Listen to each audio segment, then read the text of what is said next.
আল্লাহকে চিনতেন না, এক আল্লাহকে চিনতেন না। তিনি যখন একটু বড় হলেন, বুঝতে শিখলেন, তখন দেখলেন তার এলাকার সমস্ত লোকজন আকাশের তারাকে পূজা করে, আকাশের তারাকে পূজা করে। তখন তিনিও ভাবলেন যে না, এইটাই মনে হয় আমার খোদা, এটাই মনে হয় আমার খোদা। তো দেখলেন যে রাত শেষে যখন সকাল হয়ে আসলো সুবহে সাদিক, তখন আর খোদাই নাই, আকাশে তারা দেখা যায় না। তখন হযরত ইব্রাহিম আলাইহিস সালাম ভাবলেন যে যিনি আমার খোদা তিনি তো আমাকে ছেড়ে যাইতে পারে না, যিনি আমার খোদা তিনি তো আমাকে ছেড়ে কোথায় চলে যেতে পারে না। তো তখন তিনি সেটাকে বাদ দিলেন। এরপরে দেখলেন যে লোকেরা সিজদা করে চাঁদকে। যখন রাতের অন্ধকারে আসমানে চাঁদ উদিত হয়, তখন সমস্ত মানুষ চাঁদকে সিজদা করে।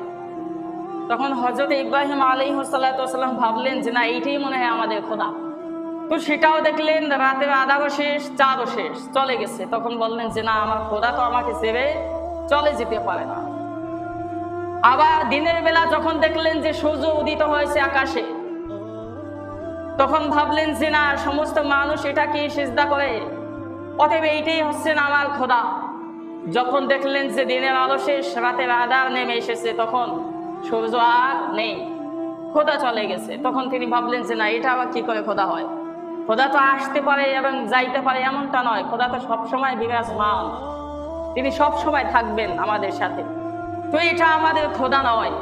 তিনি দেখলেন যে তখনকার মানুষ বড় বড় গাছকে সিজদা করে, পূজা করে। তখন তিনি ভাবলেন যে মনে হয় এইটাই আমাদের খোদা, অনেক বড় গাছ, অদ্ভুত।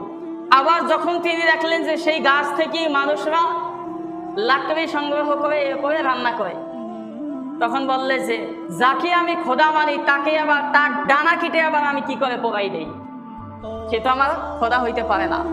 এভাবে হযরত ইব্রাহিম আলাইহিস সালাম একের পর এক চিন্তা করতেছেন যে না, এইটা আমার খোদা হতে পারে না, এটা আমার খোদা হতে পারে না, এটা আমার খোদা হতে পারে না। তো খোদাকে তালাশ করার জন্য হযরত ইব্রাহিম আলাইহিস সালাম সব কিছুর উপরে বিশ্লেষণ শুরু করে দিলেন। এরপরে তিনি যেটা পাইলেন সেটা হচ্ছে, দেখলেন যে এই সমস্ত কিছুকে যে পরিচালনা করে সেই আমাদের খোদা।